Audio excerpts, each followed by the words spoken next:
کچھ دنوں بعد صابر پاک کی والدہ نے بابا صاحب سے کہا کہ میرے صابر اب بالغ ہو گئے ہیں، آپ میرے صابر کی شادی اپنی بیٹی شریفہ بی بی سے کر دیں۔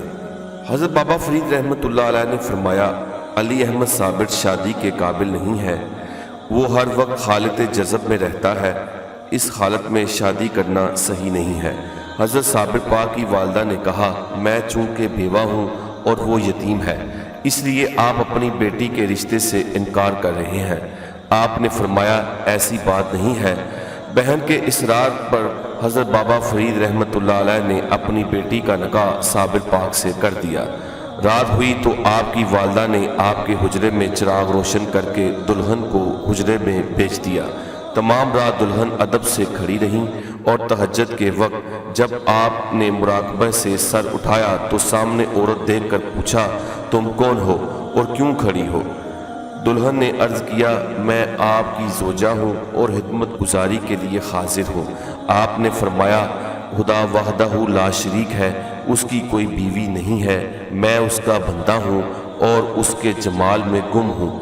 یہ فرما کر آپ پھر مراقبے میں مشغول ہو گئے۔ آپ کے ان الفاظ پر وہاں جلالی انوارات الہیہ کا نزول ہوا جنہیں دلہن برداشت نہ کر سکی اور بے ہوش ہو کر گر پڑی، اور وہ کچھ دیر بعد رضائے الہی سے وصال فرما گئیں۔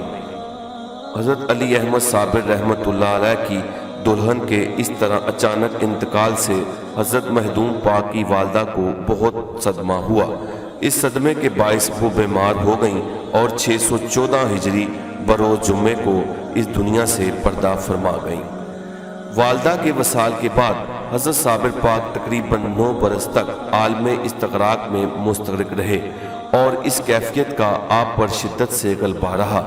ایک روز مرشد پاک نے محسوس کیا کہ حضرت علی احمد صابر رحمۃ اللہ علیہ کو استغراقی کیفیت سے باہر نکالنا چاہیے۔ اس مقصد کے حصول کے لیے ایک روز آپ صابر پاک کے حجرہ مبارک میں تشریف لائے اور آپ پر بھرپور خصوصی توجہ مبذول فرمائی۔ پھر آپ کے بائیں کان میں 7 مرتبہ بلند آواز میں کلمہ طیب پڑھا۔ مرشد پاک کے کلمہ پڑھنے سے آپ حالت استغراق سے باہر آ گئے۔ اس کے بعد بابا صاحب نے ایک خصوصی مجلس منعقد کی اور اس مجلس پاک میں حرکہ خلافت سے آپ کو نوازا۔ آپ کے سر مبارک پر اپنا کلاه پہنا کر اپنا حرکہ مبارک بھی عطا کیا۔ تذکرہ نگاروں کے مطابق حضرت بابا فرید نے صابر پاک کو کلیت شریف کا شاہ ولایت مقرر فرمایا۔ بابا صاحب سے ولایت لینے کے بعد مخدوم علی احمد صابر اپنے مرشد کے حکم سے علیم اللہ ابدال کو اپنے ہمراہ لے کر کلیت شریف کی طرف روانہ ہوئے۔ بابا صاحب نے ان دونوں افراد کو رخصت فرمایا اور انہیں اللہ تعالیٰ کی امان میں دے دیا۔ 16 ذی الحجہ 652 ہجری کو آپ کلیت پہنچے اور وہاں پر ایک خاتون گلزادی بیگم کے مکان میں سکونت اختیار کی۔ گلزادی کے گھر کے قریب قاضی تبرک کا مکان تھا، جس کا مکان نہایت عالی شان تھا۔ حضرت صابر پاک اپنی قیامگاہ کے ایک گوشے میں بیٹھ کر عبادت الہی میں مشغول ہو گئے۔ اگلے روز عصر کی نماز ادا کرنے کے لیے آپ مسجد میں تشریف لے گئے۔ نمازیوں نے آپ کو دیکھا اور آپ سے بات چیت کی تو وہ سب آپ کے معتقد ہو گئے۔ آپ کے زہد و تقوی کی شہرت پورے کلیت شریف میں پھیل گئی۔ لوگ آپ کی زیارت کی سعادت حاصل کرنے کی غرض سے آپ کی خدمت میں آنا شروع ہو گئے، مگر آپ کی جلالی حالت اور روب و دبدبہ کے باعث نزدیک آنے کی کسی کو جرأت نہ ہوئی، اس لیے دور سے ہی زیارت کی سعادت حاصل کر کے چلے جاتے۔ ایک دن آپ حضرت علیم اللہ ابدال، بہاؤالدین اور جمال تیلی اور ان کے بیٹوں کے ہمراہ عصر کے وقت مسجد میں تشریف لائے۔ عصر کی نماز پڑھنے کے بعد حضرت علی احمد صابر نمازیوں سے مخاطب ہوئے۔ مسجد میں اس وقت تقریباً 2000 افراد موجود تھے۔ آپ نے ارشاد فرمایا، پروردگار عالم کے نزدیک اس کے سب بندے برابر ہیں۔ اللہ تعالیٰ کی نگاہ میں اس کا خاص بندہ وہی ہے جو سچے دل سے اس کی عبادت و اطاعت کرے اور اس کے بھیجے ہوئے پیارے رسول نبی کریم صلی اللہ علیہ وآلہ وسلم کی شریعت مطہرہ کی پابندی کرے۔ اس کے بعد حضرت شیخ بہاؤالدین رحمۃ اللہ علیہ اور جمال تیلی اور اس کے 7 بیٹوں نے بلند آواز سے لوگوں کو مخاطب کرتے ہوئے کہا، اے لوگو، یہ قطب ہند ہیں اور ان کو کلیر کی ولایت عطا کی گئی ہے، اس لیے سب لوگوں کو چاہیے کہ ان کے دست حق پر بیعت کر کے دینی اور دنیاوی کامیابی حاصل کریں۔ ان کو حضرت بابا فرید الدین گنج شکر رحمۃ اللہ علیہ نے یہاں پر معمور فرمایا ہے اور پروردگار عالم کی طرف سے ان کو بلند مرتبہ عطا کیا گیا ہے، اس لیے ان کے واعظ و نصیحت سے فائدہ اٹھاؤ۔ لوگوں نے آپ کی اور آپ کے ساتھیوں کی باتیں سنی مگر کوئی بھی بیعت کی غرض سے آگے نہ بڑھا۔ اگلے روز فجر کے وقت آپ پھر جامع مسجد کلیر شریف میں تشریف لے گئے اور نماز کی ادائیگی کے بعد حاضرین مجلس کو واضح و ہدایت فرمائی۔ اس مرتبہ بھی لوگوں نے بیعت کرنے سے انکار کر دیا۔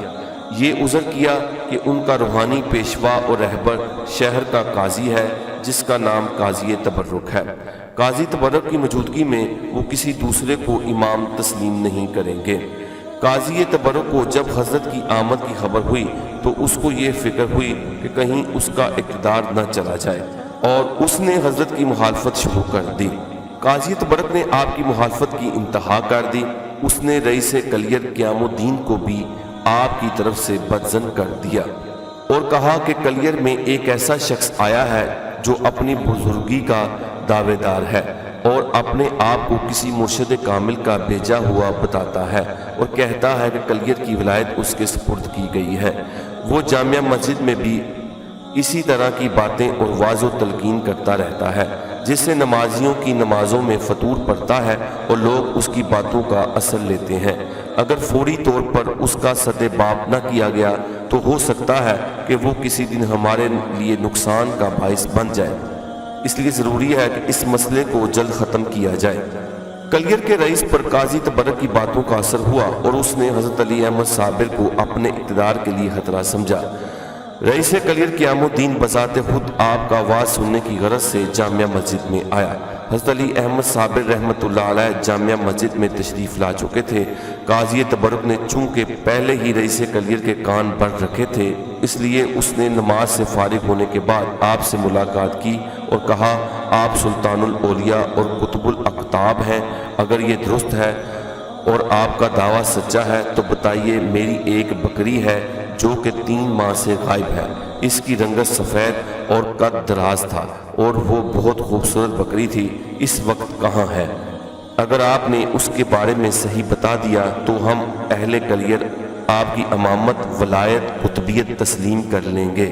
حضرت مخدوم علی احمد صابر رحمۃ اللہ علیہ ایک دم جلال میں آ گئے اور فرمایا، رئیس کلیر کی بکری کھانے والے لوگوں یہاں حاضر ہو جاؤ۔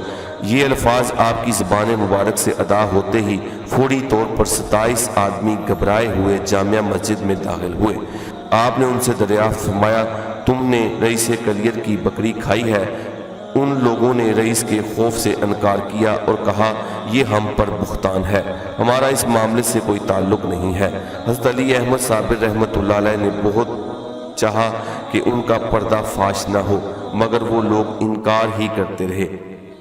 جب آپ تنگ آ گئے اور ان لوگوں نے بات نہ بتائی تو آپ نے رئیس کلیر سے فرمایا، تم اپنی بکری کا نام لے کر بلند آواز سے پکارو اور پھر قدرت کا تماشا دیکھو۔ رئیس کلیر نے بکری کو آواز دی۔ رئیس کا نام لے کر آواز دینا تھا کہ بحکم باری تعالیٰ فوراً ان 27 آدمیوں کے پیٹ میں جدا جدا آواز آئی کہ میرا اس قدر اتنا حصہ فلاں فلاں شخص کے پیٹ میں ہے، انہوں نے نصف شب کو ذبح کیا تھا، میرا گوشت بھون کر کھایا تھا اور میری ہڈیاں کنویں میں ڈال دی تھیں۔ آپ کی یہ کرامت دیکھ کر رئیس کلیر بہت متاثر ہوا اور آپ کی قطبیت کا اقرار کیا اور چاہا کہ آپ کے ہاتھ میں بیعت کرے، مگر قاضی تبرک نے مکاری سے کام لیتے ہوئے رئیس کے کان میں کہا کہ یہ شخص ساحر اور جادوگر معلوم ہوتا ہے، اس کی باتوں میں نہ آئے ورنہ آپ کی تمام سلطنت برباد ہو جائے گی۔ غرض یہ کہ قاضی تبرک نے اسی طرح مکر و فریب سے رئیس کلیر کو حضرت علی احمد صابر رحمۃ اللہ علیہ کی جانب سے بد عقیدت کر دیا۔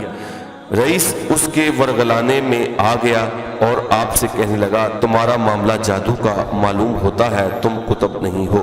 حضرت علی احمد صابر رحمۃ اللہ علیہ مسکرائے اور فرمایا الحمدللہ، آج رسول کریم صلی اللہ علیہ وآلہ وسلم کی یہ سنت مبارکہ بھی اس عاجز سے ادا ہوئی کہ جادوگر خیال کیا گیا۔